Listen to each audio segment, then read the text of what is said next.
O Evangelho segundo Marcos, capítulo 10. Saindo dali, Jesus foi para o território da Judéia e para além do Jordão. E outra vez as multidões se reuniram junto a ele, e de novo ele as ensinava segundo o seu costume. E aproximando-se alguns fariseus o puseram à prova, perguntando: É lícito ao marido repudiar a sua mulher? Jesus respondeu: O que foi que Moisés ordenou a vocês? Eles disseram: Moisés permitiu escrever uma carta de divórcio e repudiar. Mas Jesus lhes disse: Foi por causa da dureza do coração de vocês que Moisés deixou escrito esse mandamento. Porém, desde o princípio da criação, Deus os fez homem e mulher. Por isso o homem deixará o seu pai e a sua mãe e se unirá à sua mulher, tornando-se os dois uma só carne. De modo que já não são mais dois, porém uma só carne. Portanto, que ninguém separe o que Deus ajuntou. Em casa, os discípulos voltaram a fazer perguntas sobre esse assunto. E Jesus lhes disse: Quem repudiar a sua mulher e casar com outra, comete adultério contra aquela. E, se ela repudiar o seu marido e casar com outro, comete adultério. Então trouxeram algumas crianças a Jesus para que as abençoasse. Mas os discípulos os repreendiam. Jesus, porém, vendo isto, indignou-se e disse-lhes: Deixem que os pequeninos venham a mim. Não os impeçam, porque dos tais é o reino de Deus. Em verdade lhes digo, quem não receber o reino de Deus como uma criança, de maneira nenhuma entrará nele. Então, tomando as crianças nos braços e impondo-lhes as mãos, as abençoava. Pondo-se Jesus a caminho, um homem correu ao seu encontro e, ajoelhando-se diante dele, perguntou-lhe: Bom mestre, que farei para herdar a vida eterna? Jesus respondeu: Por que você me chama de bom? Ninguém é bom a não ser um, que é Deus. Você conhece os mandamentos: não mate, não cometa adultério, não furte, não dê falso testemunho, não defraude ninguém, honre seu pai e a sua mãe. Então o homem respondeu: Mestre, tudo isso tenho observado desde a minha juventude. E Jesus, olhando para ele com amor, disse: Só uma coisa falta a você. Vá, venda tudo o que tem, dê o dinheiro aos pobres e você terá um tesouro no céu. Depois venha e siga-me. Ele, porém, contrariado com esta palavra, retirou-se triste, porque era dono de muitas propriedades. Disse aos seus discípulos: Como é difícil para que os que têm riquezas entrar no reino de Deus. Os discípulos estranharam estas palavras, mas Jesus insistiu em dizer-lhes: Filhos, como é difícil entrar no reino de Deus. É mais fácil um camelo passar pelo fundo de uma agulha do que um rico entrar no reino de Deus. Eles ficaram muito admirados, dizendo entre si: Sendo assim, quem pode ser salvo? Jesus, olhando para eles, disse: Para os seres humanos é impossível, contudo, não para Deus, porque para Deus tudo é possível. Então Pedro começou a dizer-lhe: Eis que nós deixamos tudo e seguimos o Senhor.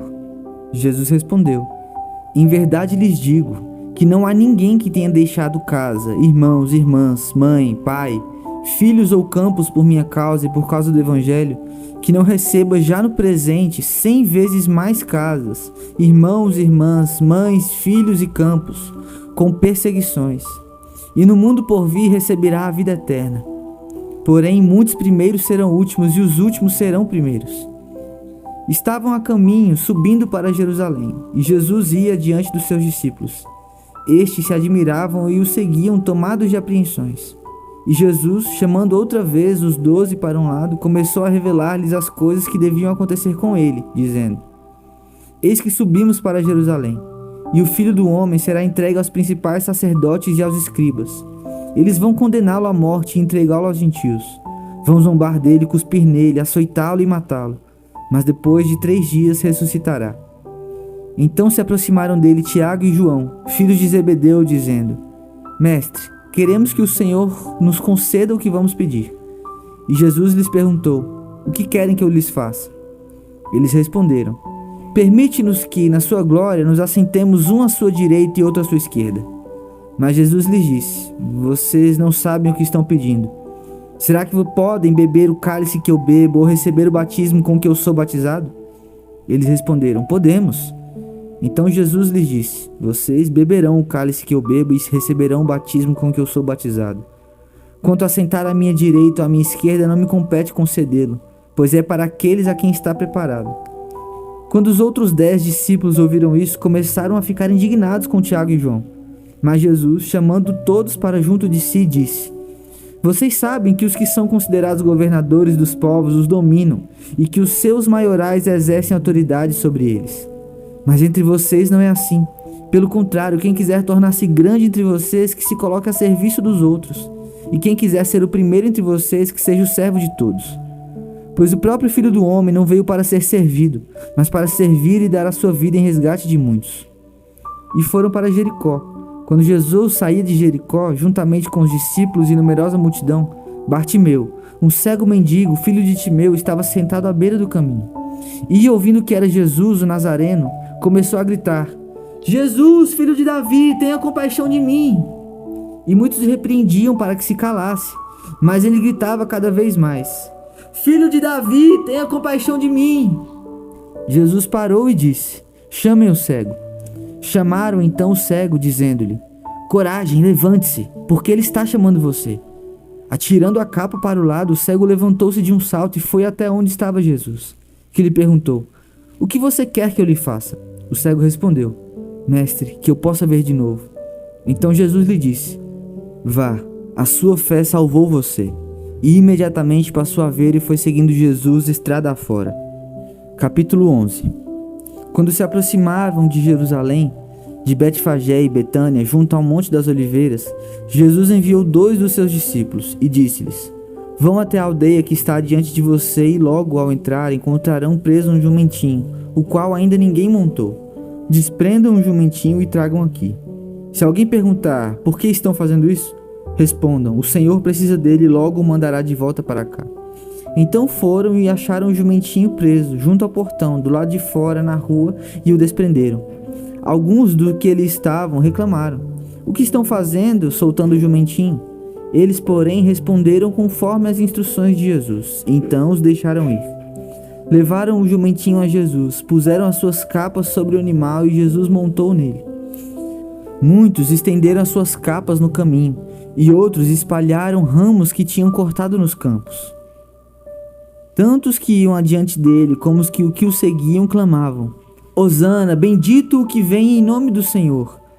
Bendito o reino que vem, o reino de Davi, nosso pai. Hosana nas maiores alturas. E Jesus entrou em Jerusalém, no templo e, tendo observado tudo, como já era tarde, saiu para Betânia com os 12. No dia seguinte, quando saíram de Betânia, Jesus teve fome. E, vendo de longe uma figueira com folhas, foi ver se nela acharia alguma coisa. Aproximando-se dela, nada achou, a não ser folhas, porque não era tempo de figos. Então Jesus disse à figueira: Nunca mais alguém coma dos seus frutos. E os discípulos de Jesus ouviram isto. E foram para Jerusalém. Quando Jesus entrou no templo, começaram a expulsar os que ali vendiam e compravam. Derrubou as mesas dos cambistas e as cadeiras dos que vendiam pombas, e não permitia que alguém atravessasse o templo carregando algum objeto. Também os ensinava e dizia: Não é isso que está escrito? A minha casa será chamada casa de oração para todas as nações? Mas vocês fizeram dela um covil de salteadores.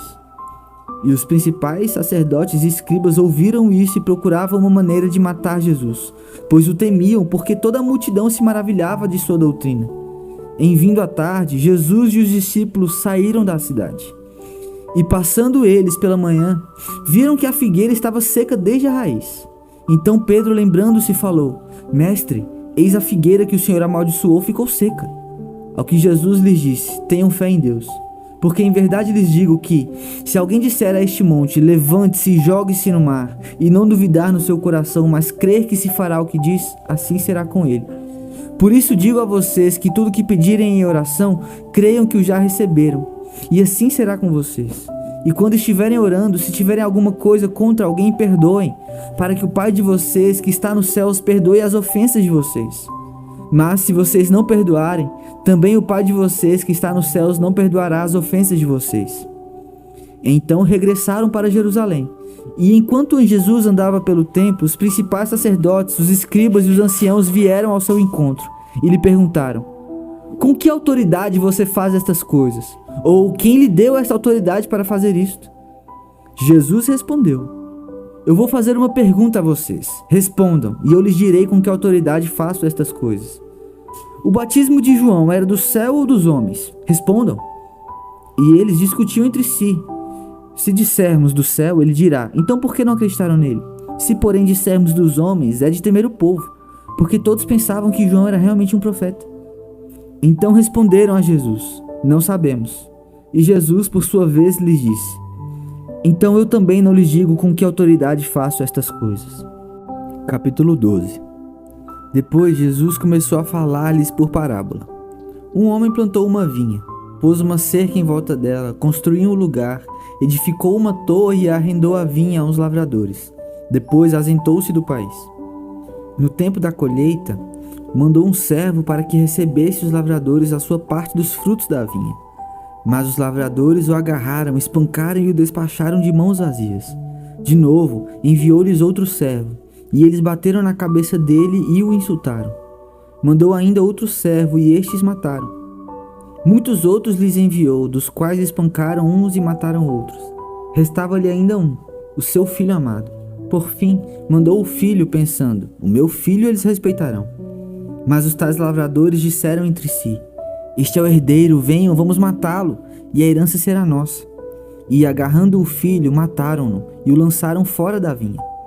Que fará, pois, o dono da vinha? Virá, exterminará aqueles lavradores e entregará a vinha a outros. Vocês ainda não leram este trecho da Escritura?